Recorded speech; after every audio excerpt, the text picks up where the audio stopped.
This is Rana at kung bago ka pa lang sa channel ko, please like and subscribe. Click the notification bell para lagi kitang kasama sa lahat ng i-witness ko.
So, 2 years ago, kumuha kami ng house and lot na property.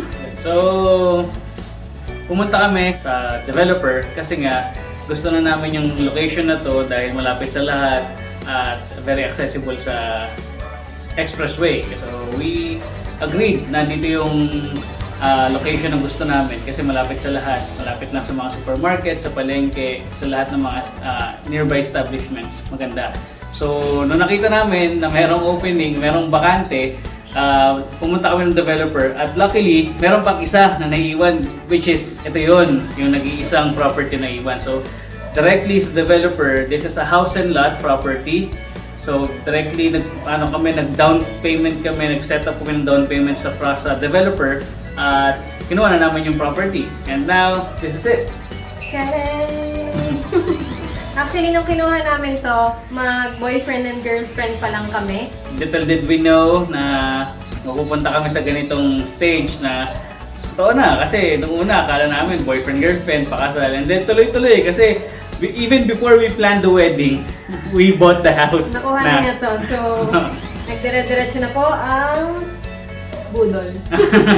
Nabudol niya ako nun. Imagine, we were probably less than 6 months pa lang na magkakilala. Hindi mag-boyfriend-girlfriend, magkakilala. Less than 6 months. And then, probably about 2 to 3 months pa lang kami mag-on, mag-boyfriend-girlfriend. At parehas naman namin nagustuhan yung property and location. So, sabi niya, sige na, kunin natin yun. Nabudol ako. So, technically, nabudol niya ako. At nakuha na namin to even before marriage. Before pa kami kasal, meron na kami nabiling property. Maganda kasi talaga yung location nito.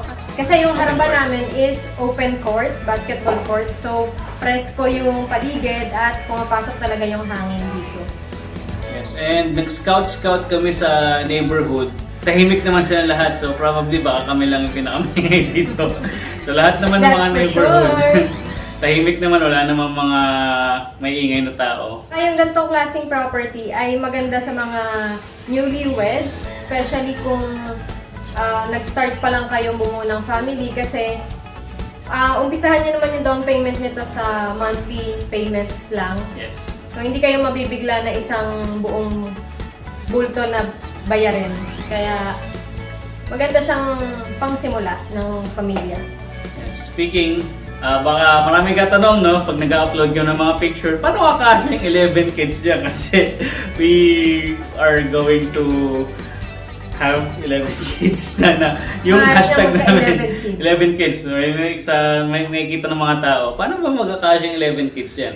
Sa ngayon, hindi pa kakasya. May siguro patong-patong lang siya. Standing lang, gano'n. So, ano lang, panimula lang. Probably in the first 5 years and then hopefully makalipat sa mas malaking bahay. Pero but if we are happy here, we can stay here naman kasi maganda naman talaga yung neighbor.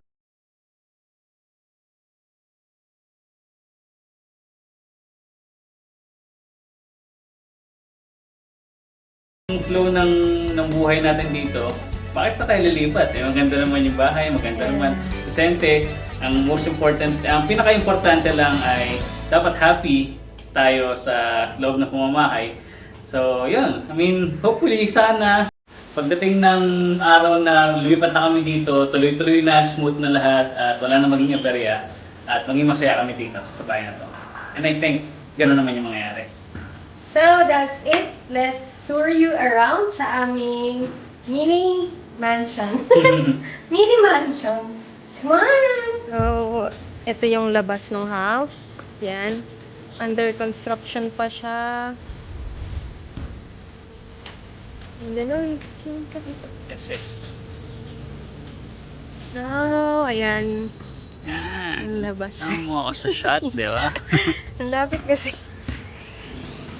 Meron pa pang 2 steps Yes, we requested. out from the door. From the outside, siguro from the gutter there to here sa first floor or sa ground floor ng bahay, we requested na there's going to be at least 2 steps, 2 steps sa pagpasok ng bahay. Let's go, let's go. Ayan, so, ayan, hindi pa siya kasi tapos. Ito yung stairs natin. Magkakaroon kami dyan ng division. Kasi feng shui, bawal ang stairs, tapos main door. So, Actually, hindi naman siya diretso sa main door, no? Kasi ito yung main door natin sa where I'm standing. But if you, yeah, yung pinakalandingan nung sa hagdan ay doon sa gilid. So, hindi siya directly straight to the door. pero papalagyan pa rin namin siya ng Yes. division para maganda rin tingnan. Design na din. Pero originally kasi, yung stairs talaga ay yung main door ba ang nilipat natin? Yeah. I think yung main door kasi nasa kabila talaga.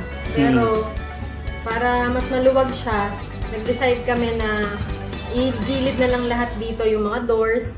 Kasi ito, door papunta sa isang room, sa guest room area.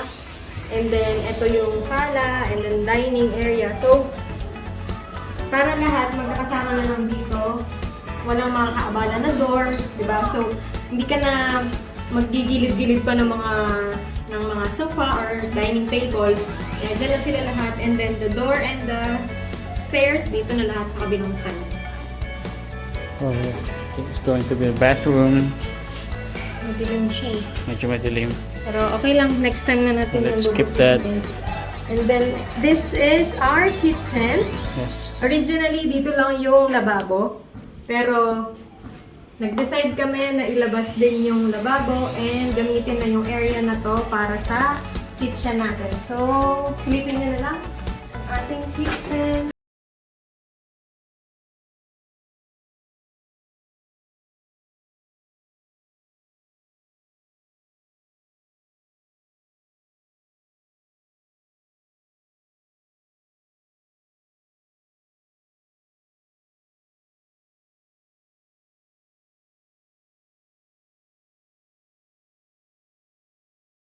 So, magiging indoor kitchen na siya. And then, yung dulo ay yung Maid's room. maid's room. Yes. So, hindi tayo makatawid kasi maraming obstacle. So, next time na natin ipapakita yan. This is the gilid side of the house. So, sobrang dumi pa kasi nga madaya tayong mga ginagawa pa. So, like I said, this is going about 35-40% finished. So, there's Abangan nyo still. ang aming fully finished house Mm-mm. tour Yeah. next time. Kaya dapat mag-subscribe lang kayo and click the notification bell para alam nyo kung kailan namin i-upload ang susunod na video for the house tour. Nag-i-inspect po si Sir.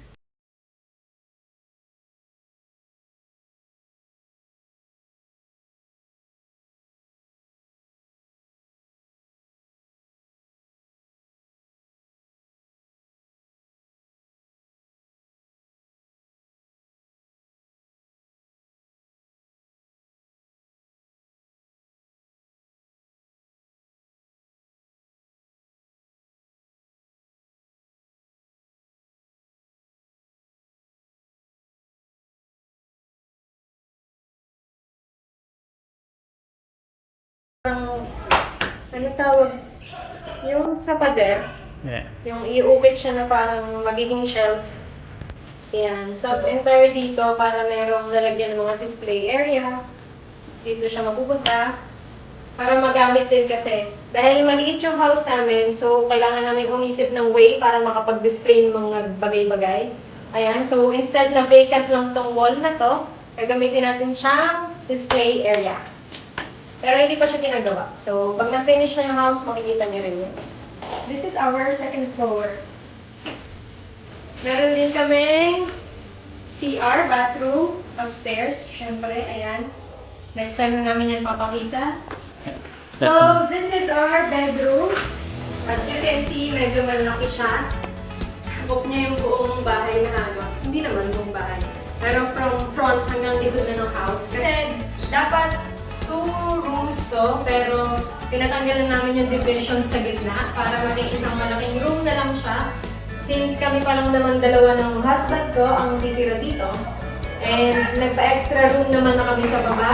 So, meron pa rin extra room para sa mga visitors and para sa future baby. Number 1. 1 lang. 1 lang. Char. 1 lang. 1. 1, tsaka 1. Oh, that's 11. So ito, magiging balcony door namin siya. Kasi nagpa-extra na rin kami ng balcony para nakakalabas-labas pa rin kami dito sa second floor. So, ito yung magiging door niya. Hindi pa siya nagagawa. Pero, in the future, sir. Pero makikita niyo rin yan after.